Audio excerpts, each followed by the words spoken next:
So with that, I'm going to just walk through the slideshow, and I don't know if I should introduce myself. I'm Jeff Cruz, and I'm one of the co-leaders of this effort, grassroots effort, and Roger is over there. So we're glad to have you here tonight, and this is also being put on film, which means if you want to watch it later on, you can on public access television.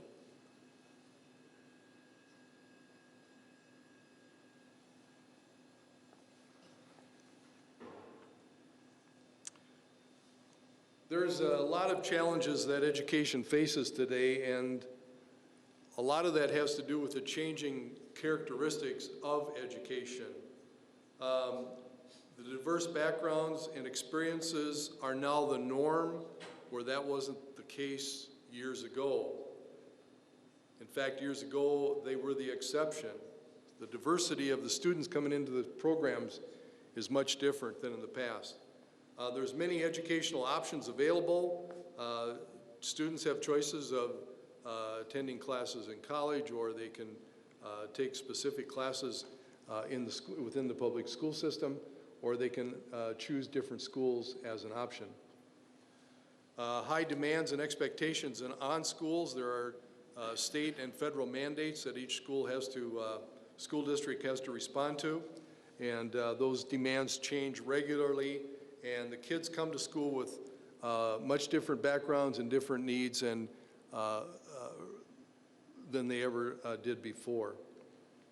Some of the demographic changes in Marshall that have had an impact on our school district are the addition of a significant minority population, immigrants coming from Asia and Africa, and you can see by these percentages the changes that have occurred from 1997 to the current, to last year in percentages.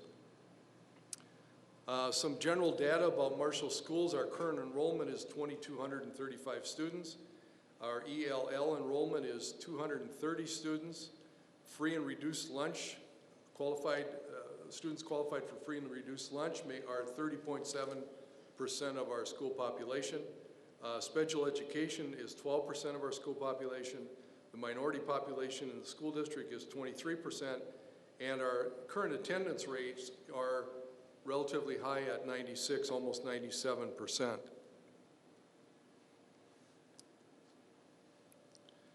Challenges schools face today that probably were not the same before, or did not exist before, are developing skills for the 21st century. Some of those are mandated by the federal government, most specifically No Child Left Behind.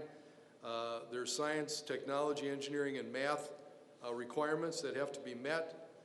People are asking for students to have better skills in communicating, in collaboration, in leadership, in creativity, and to have more of a global awareness. Why do we need a revised operating levy? State funding has not kept up with increased expenses. The history of the per pupil formula funding gap since 1992 shows what is happening, that a 1.5% annual per pupil funding increase by the state matches up against a 2.6 average inflation rate since 1992. That leaves a 47% gap between inflation and funding increases, and you can see that represented on the graph.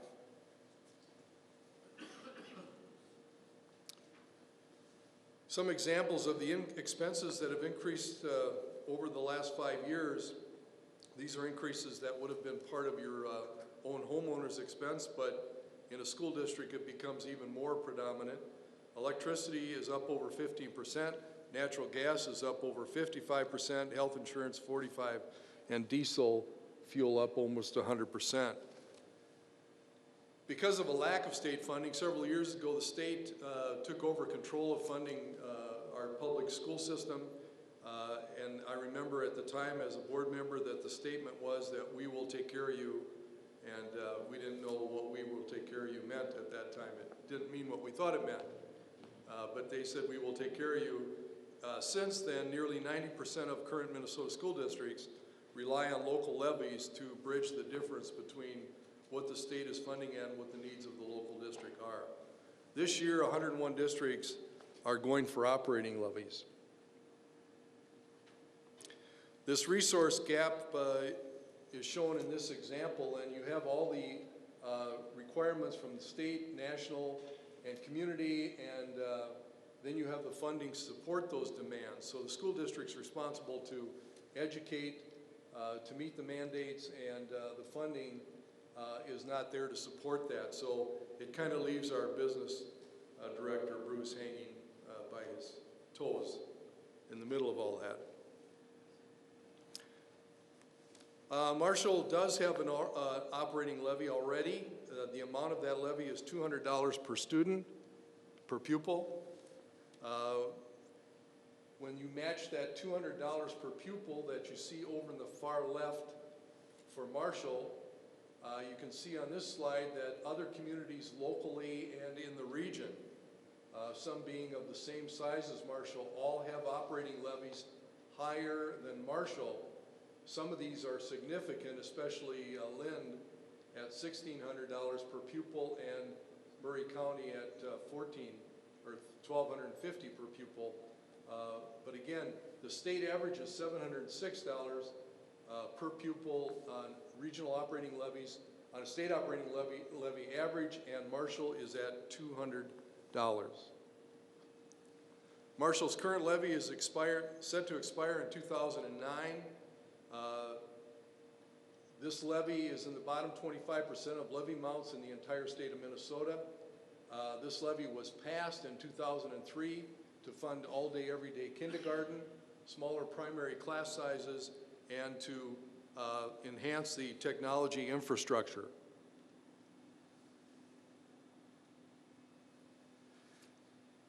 You've heard me mention mandates a couple times. There are mandates that are both given to districts through state government action or federal government action. The three specific ones that have had significant impact are No Child Left Behind, which is a federal mandate, the special education programs, which were started several years ago and were actually unfunded from the very beginning and have never been totally funded since their inception. And the newest one, youngest mandate, but one that has significant impact on a school district, is English language learners. In response to the low amount of funding that the state has given to the school districts, and specifically to Marshall, and Marshall's expectation to carry a certain amount in the general fund, the boards that have been, the school boards during the different years from 2002 through this year have had to make cuts every year in programs and staff to keep that budget in line.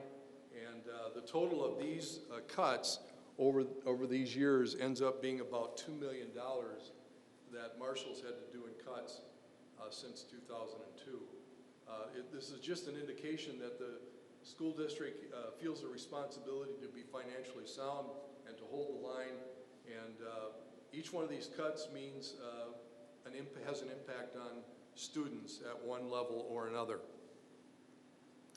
What's the difference between the recent building referendum and the proposed revised operating levy? Many people are confused about the building levy versus the operating levy.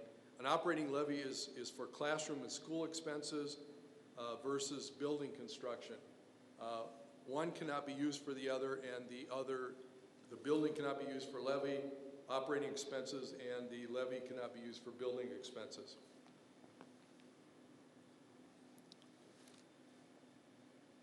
The building referendum resulted in more energy efficient facilities, a reduction in total facility cost of ownership, and the great thing about our building referendum, not only did we upgrade or build new buildings, but those buildings have been very much used by the community, and the community has been participating in over 200 events, and those attendees of those events amounted to about 70,000 people. So the interaction of these buildings with the community is extremely high.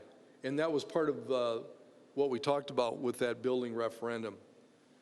How much is needed to maintain Marshall's Public Schools' current level of excellence?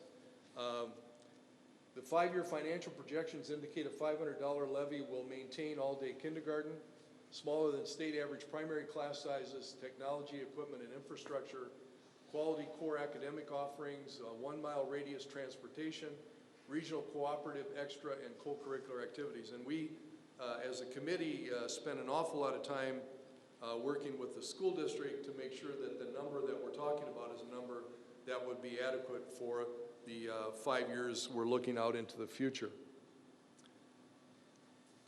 Building on that 5-year financial projection, we do know that our enrollment in Marshall is flat to declining. We have some positive news in some of the bursts in Marshall over the last year, but those numbers aren't in school yet and won't have an effect on this 5-year plan. Teacher numbers are all based on enrollment. If there's less enrollment, there's less ability to support that with teachers. We're assuming a 2.25 increase in state funding per year.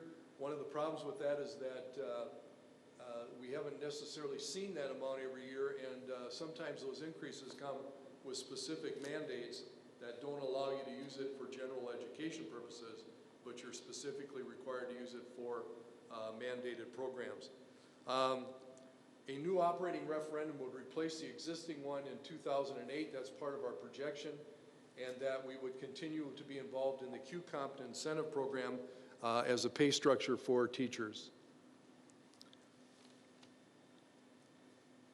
This slide shows a 5-year general fund history and financial plan, and again, our goal of this levy is to close the funding gap between revenue, state revenue, and what the expenses are going to be so that we can continue to operate in a way that we need to in Marshall.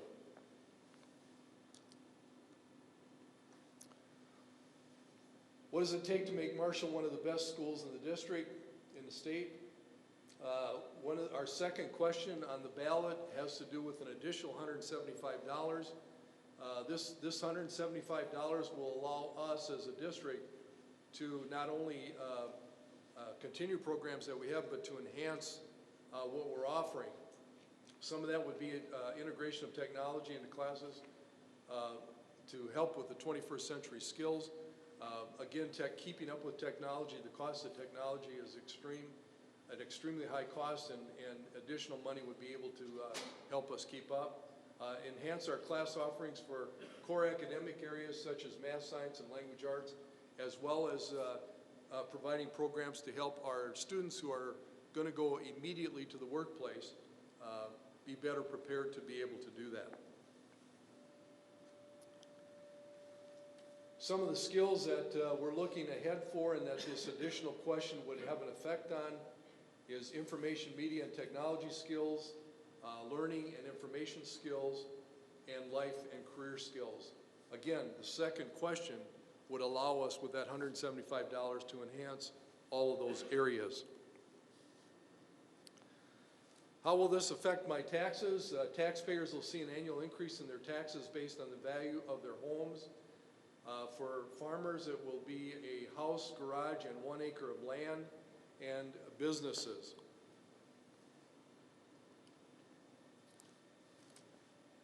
And this slide shows you what those amounts would be for each question based on the value of your home, of your 1 acre of farm property with house and building, or your business building. And then you have the second question, and the effect that would have, and then you have an annual total, and then a breakdown by month, how much those taxes would be. for the amount shown in each column.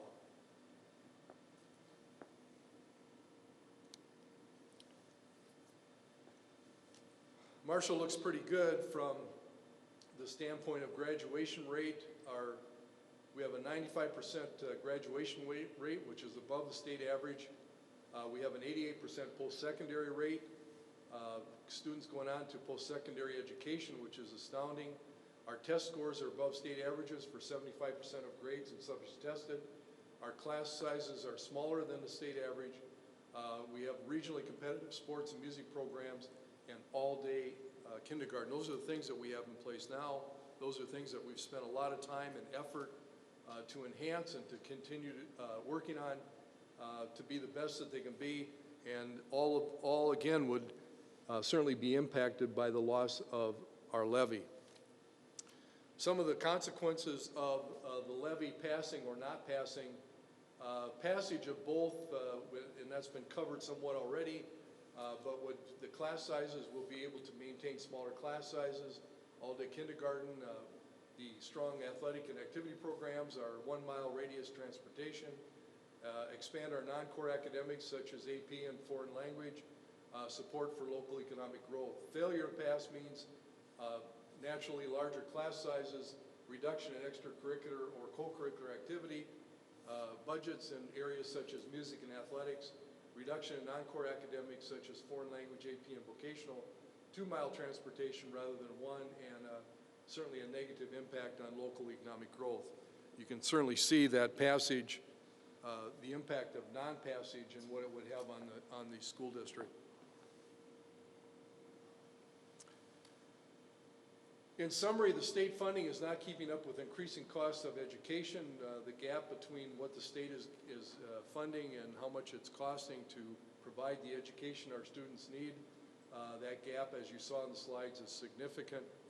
Nearly 90% of the communities in Minnesota rely on a local operating levy. The average of those levies right now is at $706, and with 100 districts going out for new levies or adding to their levy or increasing levies, that number is certainly going to go up. Marshall needs $500 operating levy to maintain the current programs that we've mentioned before, and those are listed once again.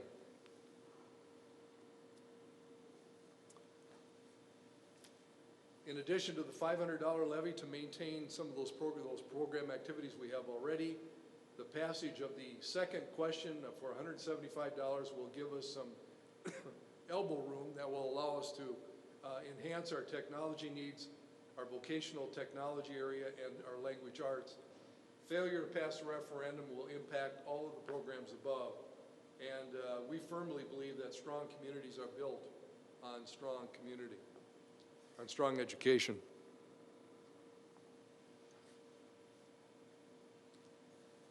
So the Vote Yes committee is saying vote yes on questions 1 and 2. And we thank you in advance for that vote.